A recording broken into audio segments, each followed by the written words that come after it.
시청자 여러분 안녕하십니까? KBS 아메리카 뉴스입니다. 먼저 오늘 주요 소식 헤드라인 보시겠습니다. 연방법원이 로스앤젤레스에 주 방위군과 해병대를 투입한 트럼프 대통령의 지시가 불법이라는 판결을 내렸습니다. 백악관은 즉시 항소의 뜻을 밝혔습니다. 연방정부가 추방명령이 내려진 불법 체류자들에게 벌금이 부과되고 있으며 강제 징수에 돌입했다고 발표했습니다.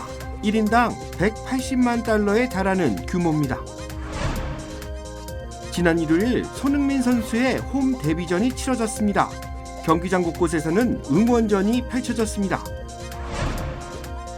중국 베이징에서 전승 80주년 기념행사가 열리면서 열병식에도 관심이 집중되고 있습니다. 북한 김정은 국무위원장이 바자 외교 무대에도 처음 등장했습니다. 아프가니스탄 동부를 강타한 지진 피해 규모가 커지고 있습니다. 국제사회는 지원에 나섰습니다.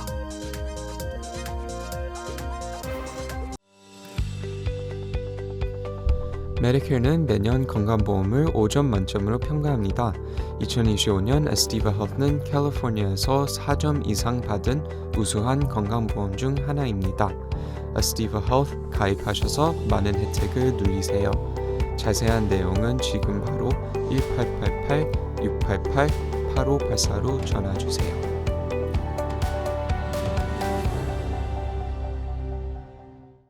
매일 아침 마리아, 샘, 알렉스, 에이미는 단지 비즈니스를 하는 게 아닙니다. 꿈을 만들어가고 있죠. GBB는 각 비즈니스의 이야기를 알고 고객 한 분 한 분께 꼭 맞는 솔루션을 제공합니다. 저희가 만드는 것은 단지 금융거래 관계가 아닙니다. 고객 한 분 한 분과의 파트너십입니다. GBB뱅크, 고객 한 분 한 분을 위한 금융 파트너십을 만듭니다. 가족을 사랑하는 마음이 같아서, 건강을 책임지는 마음이 같아서, 한인 사회를 아끼는 마음이 같아서 서울 메디칼 그룹과 한미 메디컬 그룹이 하나가 됩니다. 더 나은 한인 사회의 미래, 더 나은 의료 시스템을 위해서 사랑하는 마음으로 가족처럼 하나가 됩니다. SMG. 트럼프 대통령이 로스앤젤레스의 주 방위군과 해병대를 투입한 조치가 불법이라는 연방법원 판결이 나왔습니다. 1878년 제정된 포시 코미타투스법, 즉 군대를 민간 치안 활동에 개입시키지 못하도록 한 법을 위반했다는 건데요. 이번 판결로 캘리포니아 주정부는 대통령 권한 남용을 막았다며 환영했고, 백악관은 즉각 항소하겠다는 방침을 밝혔습니다. 민주주의의 원칙을 수호한 결정이냐, 국가안보에 제동을 건 판결이냐, 시각이 갈리고 있습니다. 첫 소식 윤범수 기자가 보도합니다. 샌프란시스코 연방지법의 찰스 브라이어 판사는 오늘 트럼프 대통령이 지난 6월 로스앤젤레스에 투입한 주 방위군 4,000명과 해병대 700명의 배치가 민병대법을 위반한 것이라고 판결했습니다. 19세기 제정된 이 법은 민주주의 보호를 위해 군대와 민간 경찰력을 분리하고 군대의 국내 치안 활동 개입을 금지하고 있습니다. 트럼프 행정부는 해당 병력 투입이 연방시설과 요원들을 보호하기 위한 목적이라고 밝혔지만 법원은 이를 인정하지 않고 사실상 이민 단속 과정에서 민간인들을 대상으로 한 치안 활동에 투입됐다고 판단했습니다. 이번 판결은 LA에서 연방이민 단속이 시작된 이후 캘리포니아 주 정부가 제기한 소송에 대한 첫 본안 판결입니다. This decision validates that the power of the president is not boundless. Trump is not king. Trump's decision to deploy military troops to the streets of Los Angeles was nothing more than an act of political theater and public intimidation. 다만 법원은 LA에 있는 잔여 군병력의 철수를 요구하지 않았고 판결에 대한 효력 역시 오는 12일 정오로 유예했습니다. 또 이번 판결은 캘리포니아 주 내에서만 국한되며 전국적으로 확대 적용되지는 않습니다. 백악관은 즉각 대변인 성명을 통해 이번 판결이 미국을 다시 안전하게 만들기 위한 트럼프 대통령의 노력을 중단시키는 좌편향된 법원의 시도라며 항소 의지를 밝혔습니다. 트럼프 대통령 역시 오늘 판결에 대한 기자의 질문에 불편한 심경을 드러냈습니다. The judge said, but you can leave the 300 people that you already have in place. They can continue to be in place. That's all we need. But why didn't you put that as part of your statement? 트럼프 대통령이 LA와 워싱턴 DC에 이어 뉴욕과 시카고, 샌프란시스코 등 민주당이 이끌고 있는 다른 대도시들에도 병력 투입을 검토하고 있는 가운데 이번 법원 판결이 어떤 영향을 미칠지에 관심이 모아지고 있습니다. KBS 뉴스 윤범수입니다. 트럼프 행정부가 추방 명령을 받은 불법 체류자들에게 엄청난 벌금을 부과하고 강제 징수에 돌입했다고 발표했습니다. 트럼프 행정부는 불법 체류자들에게 하루 998달러씩 벌금을 부과하는 정책을 시작한 후 현재까지 61억 달러를 부과했다고 밝혔습니다. 하루 998달러씩 최대 5년치가 소급 적용되기 때문에 180만 달러까지 벌금을 부과받고 있습니다. 국토안보부는 불법 체류자들에게 이 같은 벌금을 부과하고 강제 징수에 돌입했다고 밝혔습니다. 국토안보부는 불법 체류자들이 이민 단속에서 체포되면 구금되는 것은 물론 가진 재산 등 모든 것을 잃고 강제 추방당하게 된다고 경고한 바 있습니다. 벌금은 강제 징수 회사가 지속적으로 조사해 재산이나 급여가 포착되면 압류 처분하게 됩니다. 현재까지 벌금을 부과받은 불법 체류자들은 대부분 최종 추방령을 받고도 미국을 떠나지 않은 사람들로 2만 1,500여 명입니다. 합법 비자로 미국에 왔다가 체류 시한을 넘긴 불법 체류자 역시 수십 년을 살아왔다면 5년치가 소급 적용돼 182만 352달러의 벌금을 부과받습니다. 국토안보부는 벌금을 부과하고 실제로 거둬들이기보다 자진 출국을 유도하려는 목적을 분명히 하고 있고 최근 불법 체류자 160만 명이 스스로 미국을 떠난 것으로 나타났다고 공개했습니다. 오늘 뉴욕 주식시장이 흔들리는 모습을 보였습니다. 트럼프 대통령의 연방준비제도 공격에 일방적인 관세 부과가 불법이라는 지난주 판결로 재정위기에 대한 불안감이 다시 커졌기 때문이라는 분석입니다. 박일중 기자가 보도합니다. 나스닥 지수가 장 한때 2% 가까이 하락했습니다. 인공지능 제조사 엔비디아의 주가가 장중 3% 이상 내린 것을 비롯해 대형 기술주가 모두 흔들렸습니다. 저가 매수세로 장 후반 낙폭을 회복했지만 여러 악재가 겹친 장세였습니다. 9월은 미 주식시장이 변동성을 키우는 달인데다 기술주들이 그동안 너무 오른 것 아니냐는 우려가 다시 불거졌습니다. 또 지난주 금요일 미국 법원이 트럼프 대통령의 상호관세 부과가 불법이라고 판결하면서 미국 장기 국채 금리가 상승했습니다.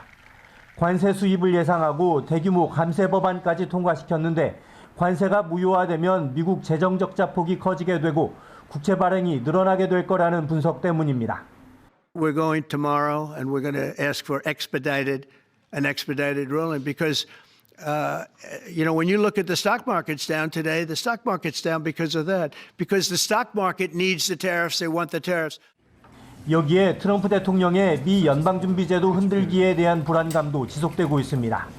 연준이 독립적으로 물가 안정을 이뤄내지 못하면 결국 고물가로 금리가 다시 인상될 거라는 예상입니다. 인플레이션에 대한 안전자산으로 평가되는 금 가격은 1온스에 3,500달러를 웃돌며 사상 최고 수준을 유지하고 있습니다. 금융시장은 현재 한국 시간으로 금요일 밤 발표될 고용지표에 주목하고 있습니다. 미국의 경기 전망과 금리 결정 방향에 변화를 줄 수도 있기 때문입니다. 뉴욕에서 KBS 뉴스 박일중입니다. 한인 치과의사가 부인과 딸을 살해한 뒤 극단적 선택을 하는 비극적인 사건이 발생했습니다. 현지 한인 사회는 최 씨가 한인 1.5세로 한인타운에서 20여 년간 치과를 운영해왔다며 그의 극단적인 선택에 안타까움을 감추지 못했습니다. KBTV 전상희 기자입니다. 조지아주 대표 한인타운인 스와니에서 26년간 치과를 운영해온 최 원장이 존스크릭 자택에서 부인과 딸을 살해한 뒤 스스로 목숨을 끊었습니다. 현지 경찰은 현재 아직 자세한 사건 경위를 공식 발표하지 않고 있지만 이 단지 관리사무소는 최 씨의 유언으로 짐작되는 문자 메시지를 받고 급히 찾아온 가족의 사정을 듣고 경찰에 신고한 것으로 알려졌습니다.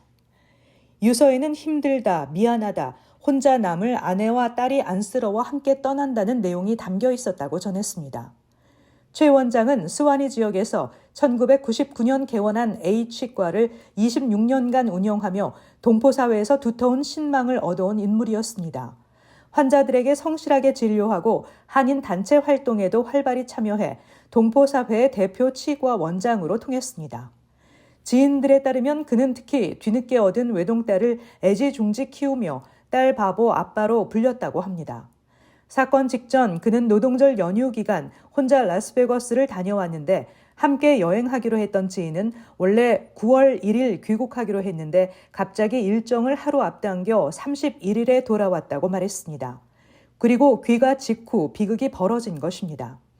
이번 사건은 최근 미국 내 한인 사회에서 연이어 발생하는 가족 비극과 맞물려 충격을 더하고 있습니다. 지난달 LA에서는 70대 한인 보석업자가 이혼 소송 중이던 아내와 딸을 총격 살해한 뒤 스스로 목숨을 끊었으며 앞서 또 다른 70대 한인이 동거녀를 살해하고 극단적인 선택을 한 사건도 있었습니다. KBTV 뉴스 전상입니다. 이어지고 있다. 내 손에서 가능성으로 이어지고 있다. 가능성이 도전으로 이어지고 있다. 도전이 성공으로. PCB의 능력이 나의 능력으로. 내가 만난 새로운 능력. PC빌리티 PCB뱅크. 지난 일요일 LAFC 손흥민 선수의 홈 데뷔전이 개최됐습니다. 일찍부터 팬들이 몰려들면서 경기장 주위는 인산인해를 이뤘습니다. 그 열띤 응원 현장, 그리고 지난 아쉬움을 남겼던 첫 홈 경기 현장의 모습을 이우수 기자가 전해드립니다. 지난 일요일 오후 로스앤젤레스 다운타운에 자리한 BMO 스타디움 앞에는 긴 줄이 형성됐습니다. 유니폼 등 손흥민 선수 관련 기념품을 구매하기 위한 경쟁이 펼쳐진 겁니다. 구단 측은 손흥민 선수의 홈 데뷔전을 맞아 한글이 적힌 제품들을 출시하면서 큰 인기를 끌었습니다. 유니폼 사려고 왔는데 벌써 품절입니다. 근데 저희는 다행히 아침부터 와서 한 3-4벌을 사서 지금 아주 이렇게 기분 좋게 들고 있습니다. A Sun scarf, a Sun jersey, some beads, a license plate frame, a Sun t-shirt. And we're very excited that he's here. We bought 2 jerseys actually, and we also bought the scarf, so we're really excited to, support him and the team. Culture like here in LA, like there's a lot of Koreans, there's a lot of important immigrant communities out here, and what better representation than Sun and then us representing him as well. 경기장 외부에 마련된 공원에서는 팬클럽이 주관하는 행사들이 이어졌습니다. 팬클럽 회원들은 손흥민 선수 효과로 태극기를 내걸었고 라부부 인형 등 다양한 관련 기념품도 전시했습니다. 손흥민 선수의 첫 홈 경기를 앞두고 이곳 BMO 스타디움에는 일찍부터 많은 팬들이 몰렸습니다. 한인들은 이곳 경기장이 마치 한국으로 변한 것 같다고 전했습니다. 한국 사람으로서 이 LA에서 정말 그 손흥민 선수가 그 한국의 위상을 많이 높여준 것 같아서 너무 고맙고 또 한국 분들도 또 외국 분들도 정말 손흥민 선수를 많이 응원하고 있더라고요. 2018년 러시아 월드컵 당시 한국이 독일을 2-0으로 승리하면서 멕시코가 16강에 진출했었습니다. 당시를 기억하는 멕시코 축구 팬들은 손흥민 선수의 골을 기억하며 LA에서도 응원전에 나섰습니다. He helped Mexico get through the round of 16 in the 2018 Russia World Cup. So, 감사합니다. 손흥민 선수가 경기장의 모습을 드러내자 관중석은 태극기를 들고 나온 팬들의 함성으로 가득 찼습니다. 너무 기쁘고 너무 자랑스럽고 너무 기대돼요. 토트넘 시절부터 진짜 팬이었는데 이제 여기 LAFC 왔다고 해가지고 한번 구경 왔고요. 손흥민 선수가 LA 와서 너무나 기쁘고요. 그래서 제 마음을 담아서 응원하는 마음으로 얼굴로 태극기를 그려서 응원하러 왔습니다. 손흥민 선수가 얘기한 것처럼 LA가 첫 번째 선택지가 아니었음에도 불구하고 또 이렇게 오셨기 때문에 저희로서는 너무 고맙고 LAFC는 경기 전반 15분 선제골을 넣었습니다. 그러나 전반 33분 샌디에이고가 동점골을 넣고 후반 21분 역전골이 터지면서 위기를 맞았습니다. 손흥민 선수는 후반 33분 오른발 슈팅을 시도했지만 오른쪽 골포스트를 맞으면서 동점골을 얻어내는 데 실패했습니다. 경기 직후 열린 기자회견에서 손흥민 선수는 결과에 대한 아쉬움은 있지만 남아있는 시즌 동안 팀 전력에 최선을 다할 계획이라고 전했습니다. 대표팀 가서 잘 하고 돌아와서 또 마지막 어떻게 보면 시즌 한 2달, 3달 정도 남은 것 같은데 그때 동안 저희가 정말 좋은 폼을 가지고 시즌을 특별하게 마무리할 수 있었으면 좋겠습니다.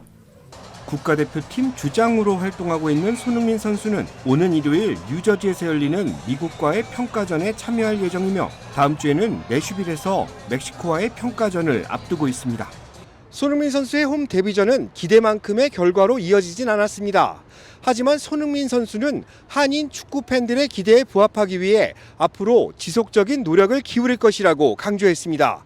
로스앤젤레스 BMO 스타디움에서 KBS 뉴스 이우수입니다. 중국 베이징에서 전승 80주년 기념 행사가 열립니다. 최첨단 무기가 총동원될 열병식도 관심사인데요.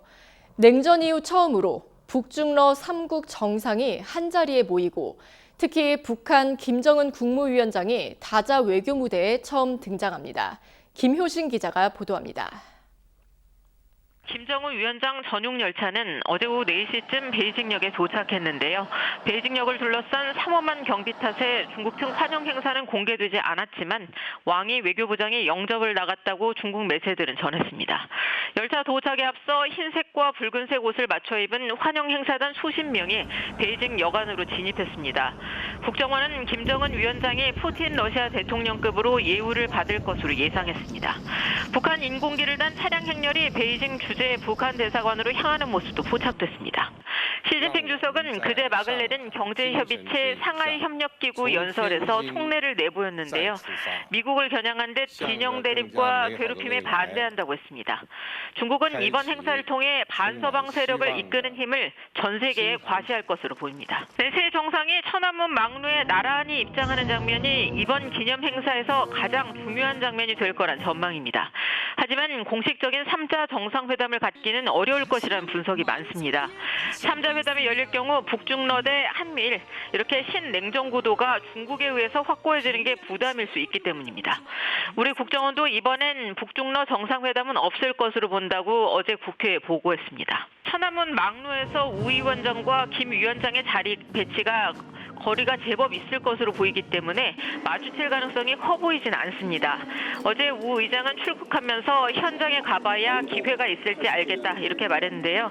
정부는 대화를 나눌 상황에 대비해 필요한 자료를 우 의장에게 전달했습니다. 가장 눈에 띄는 건 둥펑 미사일일 겁니다. 괌은 물론 미국 본토까지 타격 가능해서 이른바 괌킬러로 불리는데요.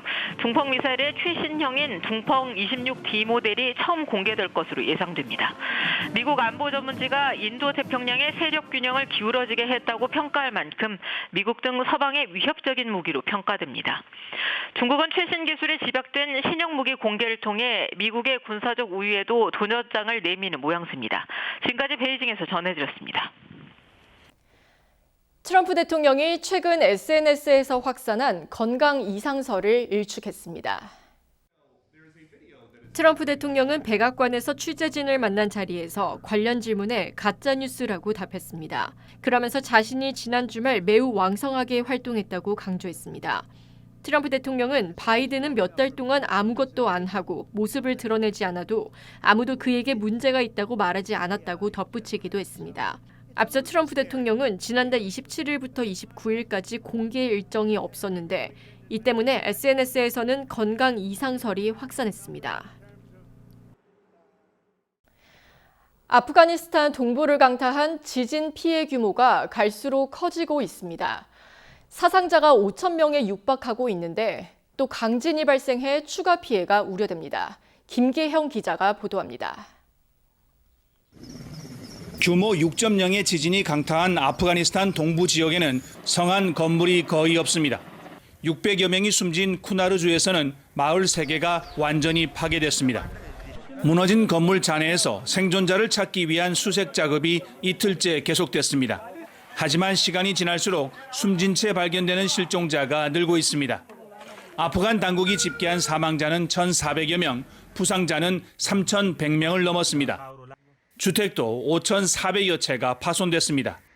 بیګا په کم 12 بجې زلزلہ شروع شوې ده زموږ د کور دوه غړي چې دي شهیدان شوي دي او کورونه ټول ډنګ شوي دي. 강한 여진도 잇따라 추가 피해가 우려됩니다.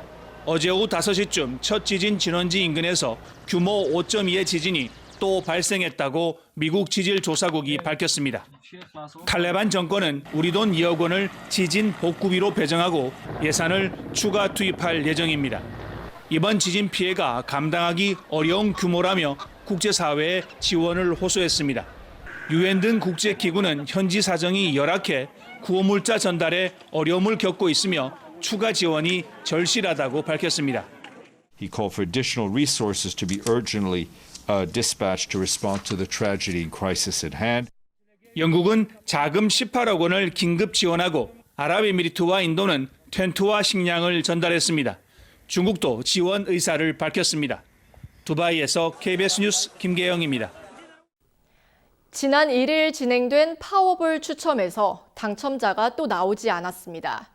내일 저녁 파워볼 추첨에 더 많은 관심이 집중되고 있는데요. 잭팟은 이제 13억 달러까지 치솟았습니다. 지난 1일 추첨 당첨 번호는 8, 23, 25, 40, 53번. 파워볼 숫자는 5번이었습니다. 13억 달러의 잭팟은 캐시밸류가 5억 8,900만 달러로 파워볼 역사상 5번째로 큰 금액입니다. 남가주에선 셔먼옥스 지역 벤츄라 블러바드에 위치한 한 주유소에서 판매된 티켓이 파워볼 넘버를 제외한 5개 숫자를 맞췄습니다.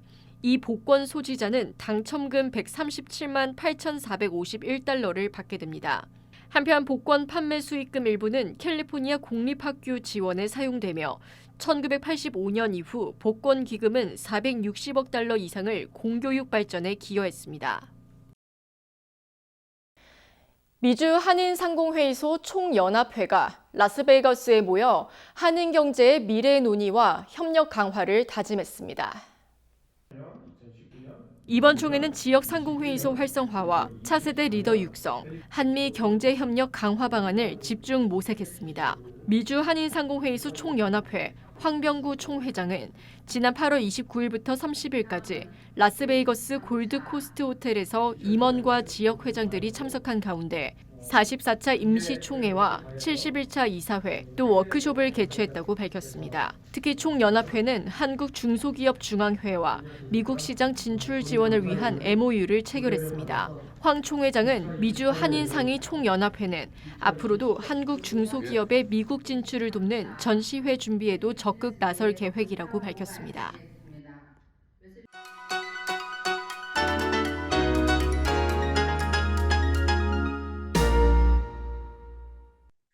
주식시장은 오늘 하락했습니다. 9월 첫 거래날부터 추락하며 5주 만에 이틀 연속 떨어졌습니다. 지난주를 4주 만에 하락한 주로 마무리했던 흐름을 끊지 못하고 이어가는 조짐인데요.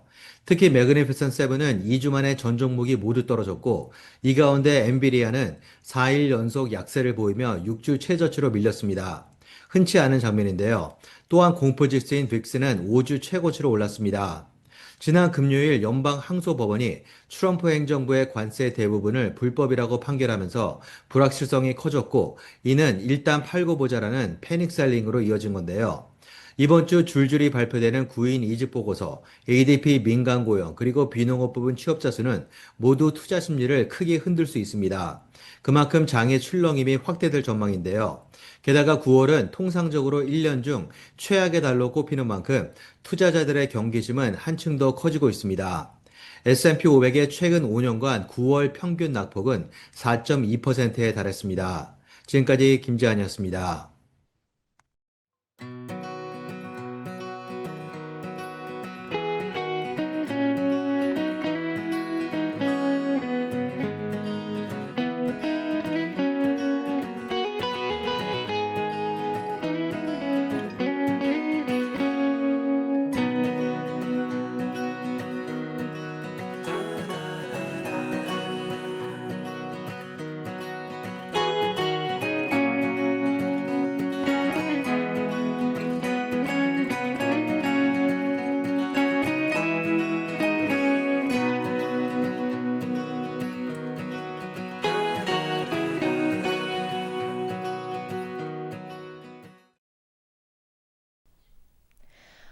오늘 새롭게 단장한 스튜디오에서의 첫 뉴스였습니다.